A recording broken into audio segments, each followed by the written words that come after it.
Welcome to PM7 వార్తలు. Indian post office department నుండి ఈ సంవత్సరంలో తొలి నోటిఫికేషన్ రిలీజ్ అయింది. పోస్టింగ్ కూడా సొంత జిల్లాలో ఉంటుంది. ఈ నెల 10వ తేదీన అప్లికేషన్లు ప్రారంభమయ్యాయి. ఈ నోటిఫికేషన్ ద్వారా తెలుగు రాష్ట్రాల్లోనే కాకుండా దేశవ్యాప్తంగా ఉన్న పోస్ట్ ఆఫీసులో ఉద్యోగాలు భర్తీ కానున్నాయి.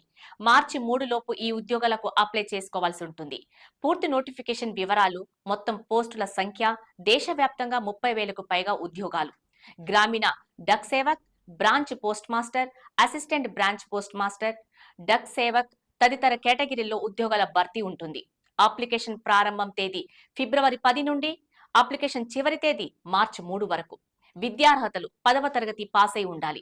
మ్యాథమెటిక్స్, ఇంగ్లీష్ సబ్జెక్టులో పాస్ మార్కులు వచ్చి ఉండాలి.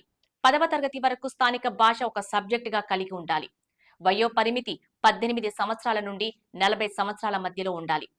ఎస్సీ, ఎస్టీ కేటగిరీస్ వాళ్లకు 5 సంవత్సరాలు వయో పరిమితిలో సడలింపు ఉంటుంది.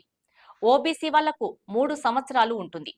ఈడబ్ల్యూఎస్ కేటగిరీ అభ్యర్థులకు ఎలాంటి వయో పరిమితి లేదు. దివ్యాంగులకు 10 సంవత్సరాలు వయో పరిమితిలో సడలింపు ఉంటుంది. వేతనం బ్రాంచ్ పోస్ట్ మాస్టర్ ఉద్యోగులకు వేతనం నెలకు 12,000 నుండి 29,380 వరకు ఉంటుంది. Assistant branch post master Dak Sevak ఉద్యోగులకు నెలకు 10,000 నుండి 24,470 వరకు ఉంటుంది. ఎంపిక విధానంలో ఎలాంటి రాత పరీక్ష లేదు. 10th క్లాస్లో వచ్చిన మార్కుల ఆధారంగా మెరిట్ లిస్ట్ ఇస్తారు. ఆ లిస్ట్ ప్రకారం ఎంపిక ఉంటుంది. దరఖాస్తు ఫీజు జనరల్ అభ్యర్థులు 100 రూపాయలు చెల్లించాలి. అయితే ఎస్సీ, ఎస్టీ, మహిళలు, దివ్యాంగులకు ఎలాంటి ఫీజు లేదు. అభ్యర్థులు అధికార వెబ్సైట్లోకి వెళ్లి దరఖాస్తు చేసుకోవాలి.